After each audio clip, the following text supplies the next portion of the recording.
Because as I would always say before we came, there was nothing like us. Now that we are here, people can pretend, they can imitate, they can copy.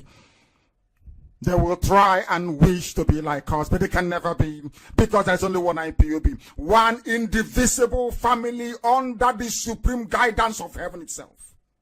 That is nothing man can do. But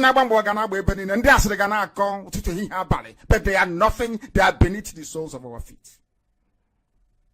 Because we have come to do the work of heaven, and we are succeeding in this very noble task. The job is not easy, I assure you.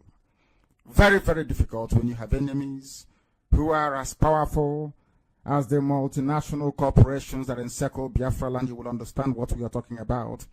If anybody is serious at all about the coming of Biafra, if they have done 10% of the work that this very family of IPOB has done, then they will realize how difficult this very battle is.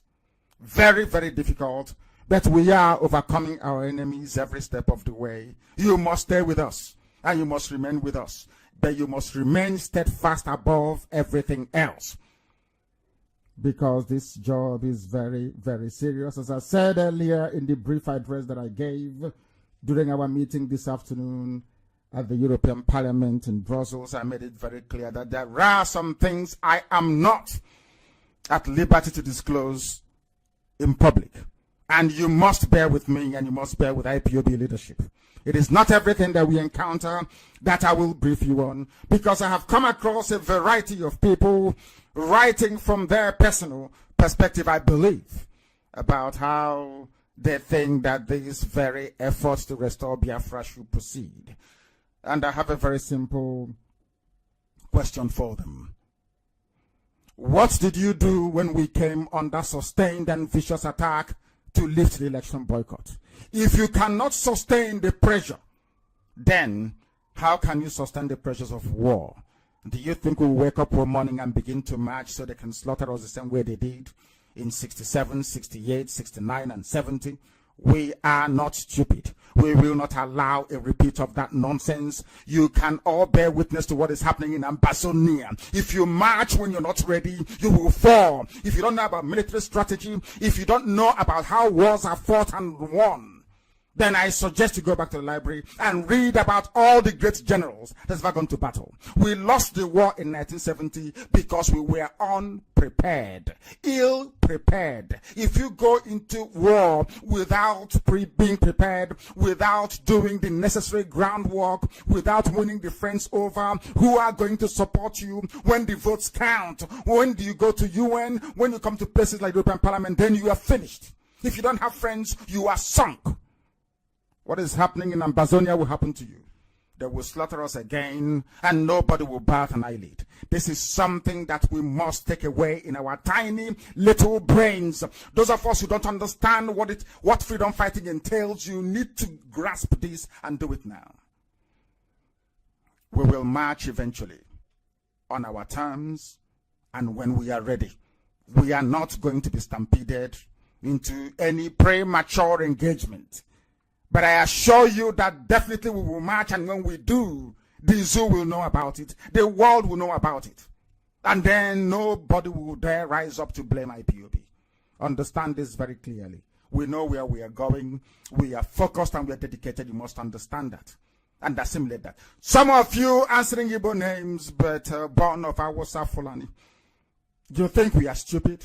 You think you can blackmail or pressure us or stampede us into taking a very hasty action that we will live to regret? Any day I declare the Republic of Biafra, you will know that we are ready to march. Understand that. But until then, do precisely as you are told. You must do as you are told.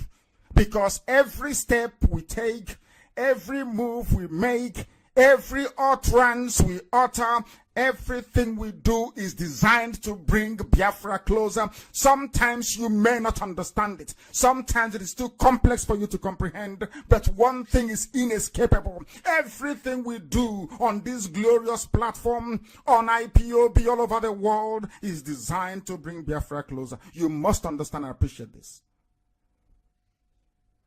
Let's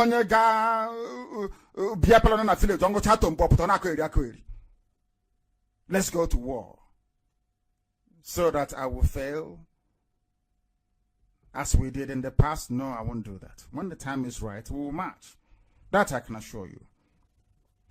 But before we do so, we must do the needful. Wherever you are on this very planet, if you have not joined this very noble family, then I suggest you do so. Because the Janjaweed, Alamajiri Fulani, they are coming for you. You have seen that they have resumed hostilities. The ethnic cleansing of Lower Benue has begun in earnest.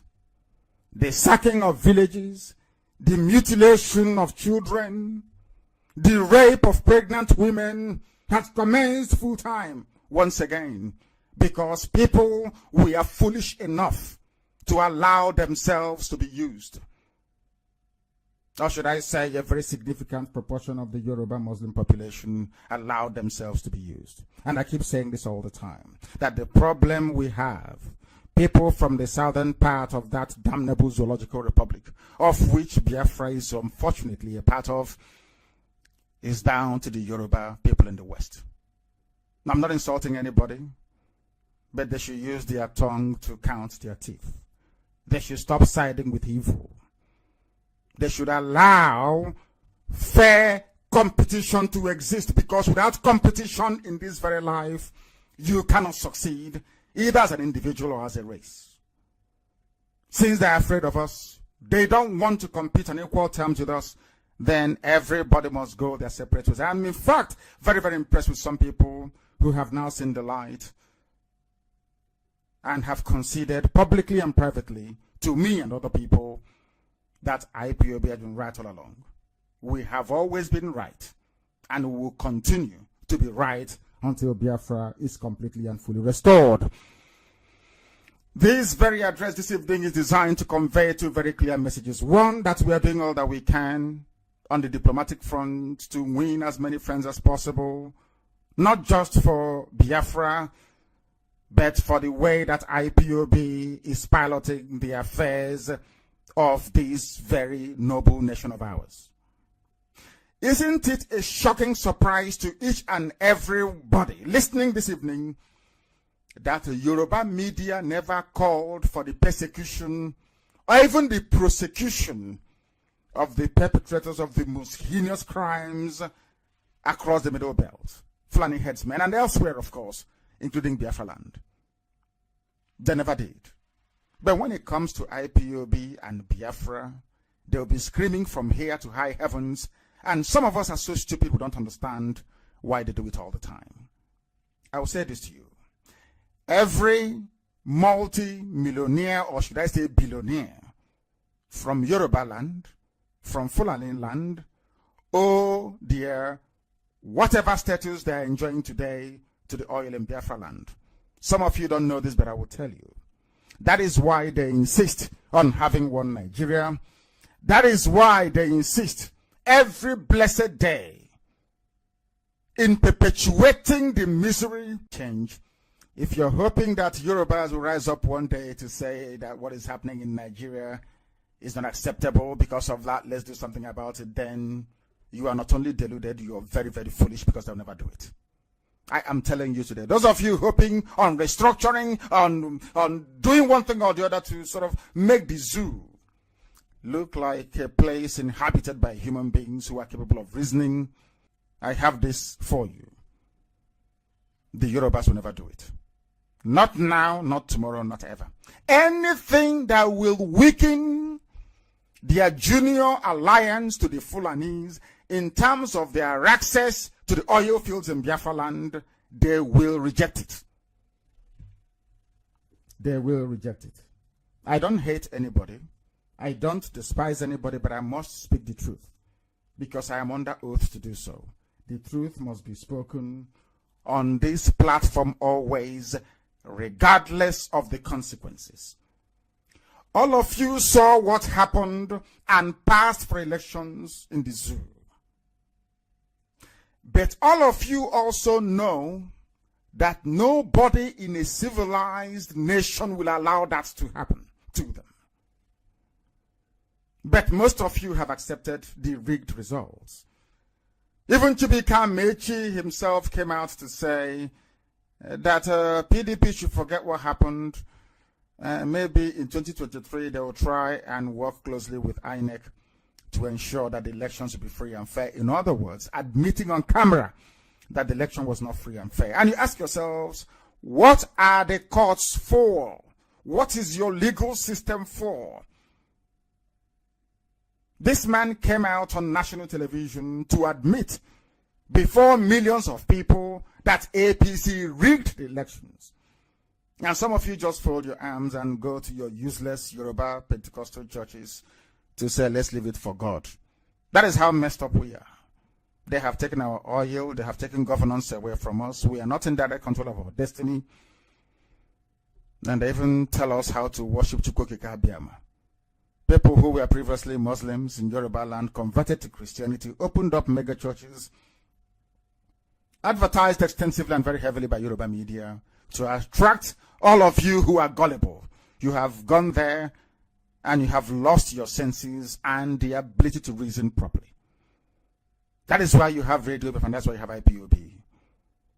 To correct your senses and to bring you back to some semblance of normality once again, in terms of your ability to discern, in terms of your ability to reason properly. And I feel sorry for our people. And when I say this, people always tell me to try and take it easy with our people, but I can't. You want to be developed, you want to be advanced, you want a better life both for yourself and your children and perhaps those yet to be born. But you are not prepared to make the sacrifices necessary to bring that positive change about. That is the difference between white Europeans and backward black African people. What is happening in the zoo today, what some of you are about to encourage to happen in Abia State, cannot happen anywhere else. You complain about lack of essential amenities. Road, water, schools, hospitals, and all the rest of it. Somebody has been in office for 4 years. Nothing done in those 4 years. All they succeeded in doing is emptying the treasury. Taking pictures of projects, virtual projects perhaps somewhere in South Africa, publishing it on social media in the hope of convincing some of you who are so daft that those projects are being executed in Biafra land, especially in Abia State. That same man occupying that very house in Omoy, GRA, asked Fulani people to come down. I want you to consider this very carefully. Okay, Zipazo, Devo Mahi, Nyawodo, Wilio Biano, and Aboga Wosa, all conspired with the Fulani North to bring their army into our land to kill all of us. Now consider the consequences. When Fulani headsmen march into our land, who is going to stop them if not IPOB? The same people who are prepared, ready, and geared to defend our land with our bare hands, more or less, are the ones being killed and slaughtered by our Fulani servants in our land. And nobody is doing anything about it. For the simple reason that you think Operation Python Dance is a child's play. They will bring something worse. When there was a lull in the killing of TV people from the Middle Belt, some people quite rightly said that they've halted all their slaughtering and their killings because they want Jubril to be returned to power. After that, the killings resume. Some dismissed it as mere propaganda as usual, because when they're telling them the truth, they say it's propaganda that you're spreading. You're spreading falsehood.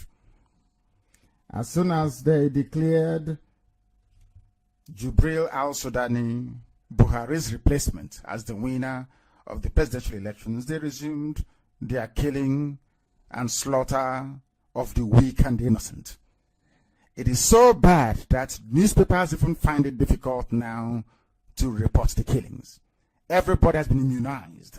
No one is repulsed or appalled by the level of carnage and slaughter going on in some communities that are not Fulani. Fulani headsmen are sacking villages and taking over. People are suffering. Ebonyi is almost a Fulani territory, thanks to Dave Umahi and those before him. But some of you are too blind to see. And I pray all the time, and I say to Chukwuka Biama, don't allow what happened to the Jews of Europe to happen to your children, Biafrans. And I will tell you why. At least the Jews were highly educated. They had a sense of purpose and a sense of destiny. They had very wealthy men, the Rothschild of this world, and many others. The Rockefellers, very wealthy men that sponsored and funded Zionism the way we know it. Some of you don't know this, but I will tell you. Should the same fate befall our people, should Fulani decide to invade our land tomorrow, let me tell you this. CNN will not report it. Sky News will not report it. BBC will not report it. Al Jazeera will not report it. They can go on killing our people and practically exterminate us from the face of the earth. Nobody will bat an eyelid. That I assure you. If Jews who are sophisticated in Europe could be killed in their millions, the way they were killed, of course we've been killed before, but what is coming is going to be worse. When I say something, please write it down on a piece of paper. If our people continue the way we have been going, I assure you before heaven and earth that what will befall us will be worse than what we encountered in 1966 and 1967. But only this time around, you will have the likes of Okezi, Razo, and Dave Umahi encouraging them to come. Forget all the warm words they've been speaking or mouthing for the past few days. They know what awaits them. And we are not going to relent. We came to the European Parliament. We brought our petition before those who are learned and sophisticated enough to understand precisely what we are doing. And we are here to ensure that Chukwuka Biama's grace will continue to guide, sustain, and keep each and every one of us. Therefore, we must be resolute. You don't know where you stand. You read one comment and you fall apart. Some of you are not strong enough mentally to sustain this very battle. But every day you talk about IPOB, one family, I'm a hardcore. A petty local criminal looking for relevance. And some of them have proven themselves to be. Only 100 men will restore Biafra. I have not changed from that. Only 100 men. And out of that 100, I have not seen up to 18. We are about 17 right now. Once the number is up to 100, then we march. Then you know how serious we are.